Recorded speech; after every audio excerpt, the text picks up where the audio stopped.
तकरीबन 25 करोड़ रुपए बनते हैं। इस घर में काम करने वाली रुखसाना बीबी पर इल्जाम लगाया गया कि इसने 25 करोड़ रुपए गायब किए। इस केस से रुखसाना बीबी तो बरी हो गई हैं, लेकिन जिन्होंने ये एफआईआर दर्ज की थाना लोईबीर के थाने वालों ने, जो तफ्तीशी था। ये मैं पीडब्ल्यूडी में काम करती थी और 28 नंबर गली में ना, तो मेरी काफ़ी महीनों की सैलरी थी। मैं वो लेने के लिए गई, मेरी बच्ची माज़ूर है। मैंने कहा कि मैंने उसके लिए दवाई-शवाई या टेस्ट करवाने हैं। अच्छा ख़ासा हमारे में हामला थी, मेरा बच्चा होने वाला था और जब मरा उन्होंने बाद में बताया कि तुम्हारे ऊपर काफ़ी करोड़ जितने लगे हुए पैसे, वो चोरी तुमने की है। आपके ऊपर तो 25 करोड़ रुपए का इल्जाम था, तो 25 करोड़ रुपए किधर गए? मैंने कोई चीज़ एक चीज़ पैसा भी चोरी नहीं किया। जब उन्होंने मेरी तलाशी ली थी ना, मेरे पास वो बच्चों के चेस्ट पे लगाने वाली बाम थी और कुछ भी नहीं था। 25 करोड़ रुपए किधर गए और अदालत ने किस बेसिस पे इनको बरी किया, ये जरा बताइए। ये सिर्फ एक रुखसाना भी का मसला नहीं है, ये हज़ारों रुखसाना भी हैं। ये क्रिमिनल जस्टिस सिस्टम के ऊपर बहुत बड़ा सवाल है। तो 2.5 साल से हम लोग तो ये केस कर रहे थे।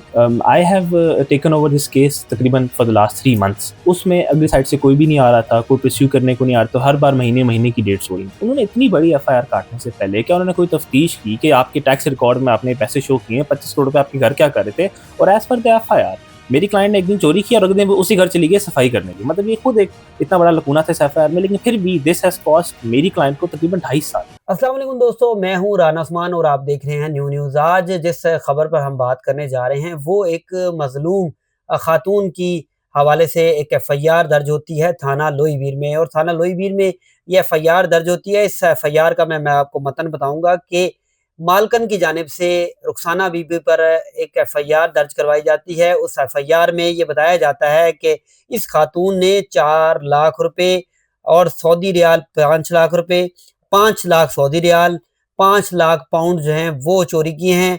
और इस खातून के हवाले से जो है एफआईआर दर्ज अंदराज के बाद इस खातून को गिरफ्तार किया जाता है। रुखसाना बीबी इसका नाम है।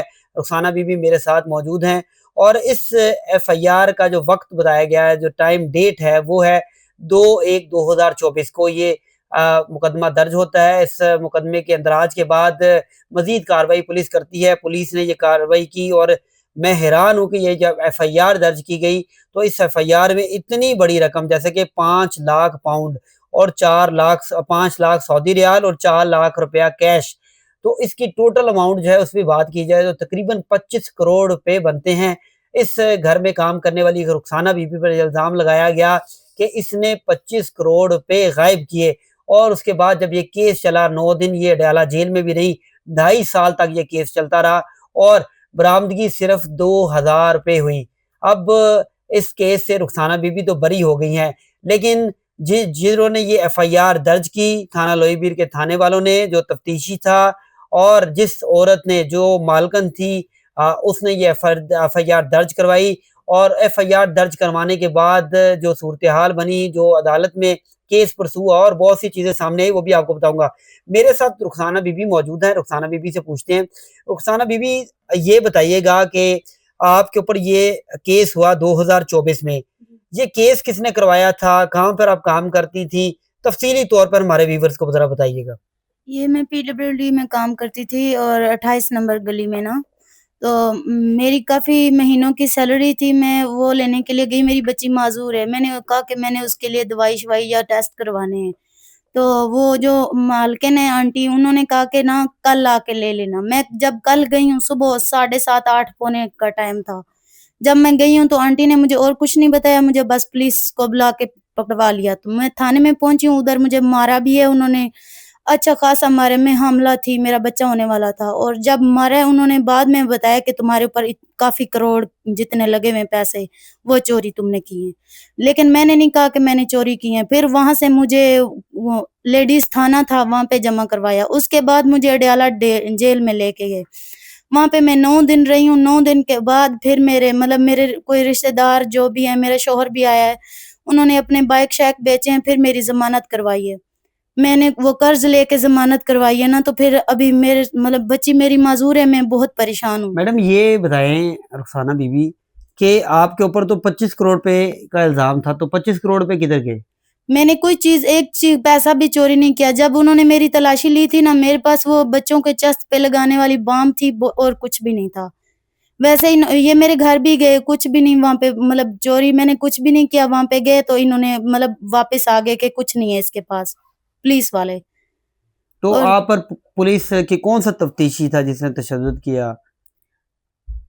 मुझे नाम नहीं पता, 2-3 बंदे थे, एक नहीं था। हुँ, हुँ। बंदे थे, औरत नहीं थी। तो जिन्होंने मुकदमा दर्ज कराया उनका कोई असर रसूख था कि इतनी बड़ी एफआईआर दर्ज करवा दी, 5 lakh Saudi riyal, 5 lakh pound, 4 lakh cash, जी। तो वो बड़े ताकतवर थे, कौन लोग थे वो? हाँ, वो ज़्यादा मतलब कि मुझे लगता है कि वो ताकतवर थे ना, जब तक वो मतलब आंटी के जो भाई थे वो बैठे रह गए हैं, तब तक उन्होंने मुझे मारा है। बहुत बड़ी मतलब कि वो थी, उसके उसके साथ मुझे मारा है, ताकि अडयाला जेल वाले मुझे रिसीव भी नहीं कर रहे थे कि हमने इसको नहीं रखना, इस मतलब इसकी हालत ठीक नहीं है। जी, बिल्कुल जो है जैसे रुखसाना बीबी ने बताया कि क्या ज़ुल्म हुआ, 2.5 साल ये केस को जो है वो भुगतती रहीं। अब ये बरी तो हो चुकी हैं और उन्होंने बताया कि इनके ऊपर 25 करोड़ रुपए का इल्ज़ाम था, लेकिन बरामदगी जो है वो 2000 रुपए और एक ट्यूब जो बाम थी दर्द के लिए जो लगाते हैं वो बरामद हुई।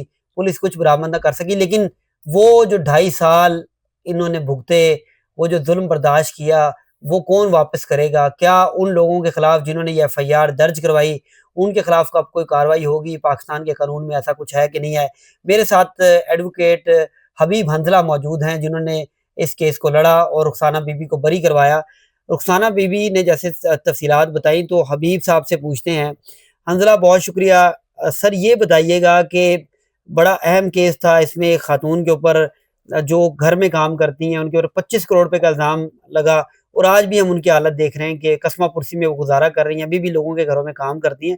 25 करोड़ रुपए किधर गए और अदालत ने किस बेसिस पे इनको बरी किया? ये ज़रा बताइएगा। बहुत शुक्रिया उस्मान। सबसे पहली तो बात इसमें ये है कि अभी तक काम इनको नहीं मिल रहा बिकॉज़ इनका क्रिमिनल रिकॉर्ड बन चुका है। इस्लामाबाद का ये रवायत है कि जब भी इनको घरेलू मुलाज़िम रखते हैं तो हम लाज़मी उसका रिकॉर्ड चेक करते हैं। तो आज के दिन में रुखसाना बी के पास कोई काम भी नहीं है। उसके बाद जो एफआईआर थी उसमें तकरीबन 25 करोड़ रुपए की चोरी थी। अब इसमें दफ़ा जो लगी है that is 381 Pakistan penal code की। वो ये उसमें क्लियर कट ये बात लिखी हुई है कि अगर कोई ओनर या मालिक जो है वो अपने किसी मुलाज़िम के ऊपर किसी किस्म की चोरी का इल्ज़ाम लगाता है तो पहले उसने ये बात साबित करनी है। ये तो वरना बड़ा एक लकूना है जुडिशल सिस्टम के अंदर कि ये 7 लाइनों की एफआईआर है। महज़ 7 लाइनों की, जिसकी वजह से जो मेरी क्लाइंट है उसका 2.5 साल ज़ाया हो गया। I have not charged a Penney in this case, लेकिन ये सिर्फ़ एक रुखसाना बी का मसला नहीं है। ये हज़ारों रुखसाना बी हैं। ये क्रिमिनल जस्टिस सिस्टम के ऊपर बहुत बड़ा सवाल है कि अगर कोई इन्फ्लुएंशियल आदमी 7 लाइनें किसी शख्स के खिलाफ लिखवा दे, तो ये इससे उसकी ज़िंदगी के 2.5 साल ज़ाया हो जाते हैं। उसको काम दोबारा नहीं मिलता, उसकी बेटी जो माज़ूर है, उसके कसमत-पुसी की हाल है, कोई उसको नहीं देख रहा और उसके बाद जो इनका हस्बैंड है, वो बाइकें चलाया करता था, उसका बाइक बेच कर उसकी ज़मानत हुई। आज के दिन में इन दोनों के पास किसी किस्म का कोई काम नहीं। इनकी बच्ची का फ्रीक्वेंटली इलाज चल रहा है और दे have nothing to say, they have nothing to do. अच्छा, सर ये बताइएगा अदालत ने किस बेसिस पे पुलिस सबूत नहीं दे सकी? क्या हुआ? और इतना ज़ुल्म हुआ कि 2.5 साल ये भुगतते रही हैं केस, तो इस हवाले से ज़रा बताइएगा। अच्छा, इसमें पैरा 6 में जज साहब ने बात लिखी है कि 25 करोड़ रुपए की चोरी है और महज जो रिकवरी है वो सिर्फ 2000 रुपए की है।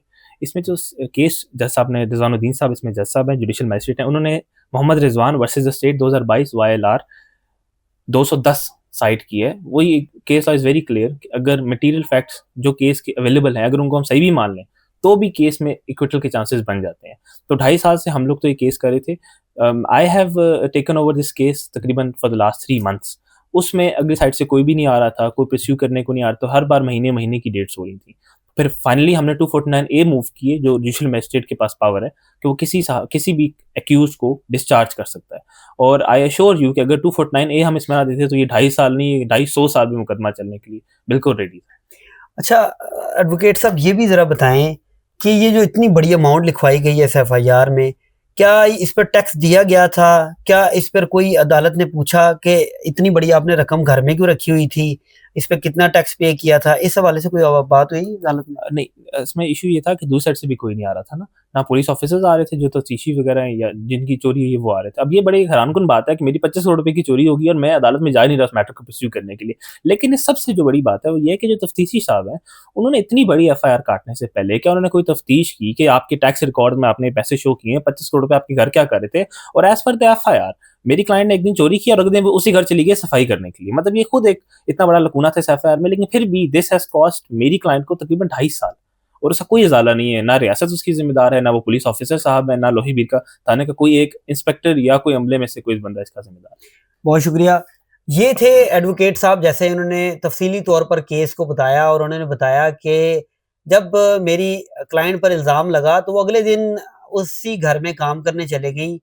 तो ऐसा तो नहीं हो सकता और ये बहुत बड़ा लकूना था। दूसरी जानिब एक तफ्तीशी जो है और वो अफ़सरान, आपको पता होगा कि अफ़सरान के अहकामात के अलावा कोई एफ़आईआर दर्ज नहीं होती। मुतलका एसपी अलाउ करता है तो फिर एफ़आईआर जो है वो दर्ज होती है। ये एफ़आईआर दर्ज होगी 5 लाख पाउंड, 5 लाख रियाल, 4 लाख रुपए कैश, इतनी बड़ी रकम और इंटरनेशनल करेंसी, ये एक घर में मौजूद थी। इस पर पुलिस हुकाम ने ये नहीं पूछा कि आपने क्या इस पे टैक्स जमा करवाया था?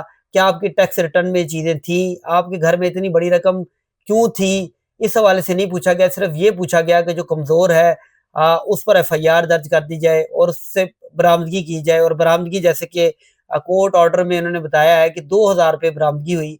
तो ये बहुत बड़ा अलमिया है हमारे जुडिशियल सिस्टम पर कि किसी पर भी इल्ज़ाम लगाकर और बगैर तफ्तीश के जो है वो एफ़आईआर दर्ज कर ली जाती है और फिर वो एफ़आईआर कोई मज़लूम हो, वो भुगतता रहता है और कई साल तक भुगतता रहता है और अगर उसके पास पैसे नहीं होते वकील को देने के लिए या ज़मानत करवाने के लिए, तो उसको अपनी घर की चीज़ें और घर में भी क्या होगा, जैसे कि रुखसाना बीबी ने बताया कि उनके घर में मोटरसाइकिल था खावंद का जिस पर वो बाइकिया चलाता था, वो बेचना पड़ा और उसकी ज़मानत हुई। तो इस हवाले से राना उस्मान को दीजिएगा इजाज़त। अगले प्रोग्राम में फिर आपकी खिदमत में हाज़िर होंगे। अल्लाह हाफ़िज़।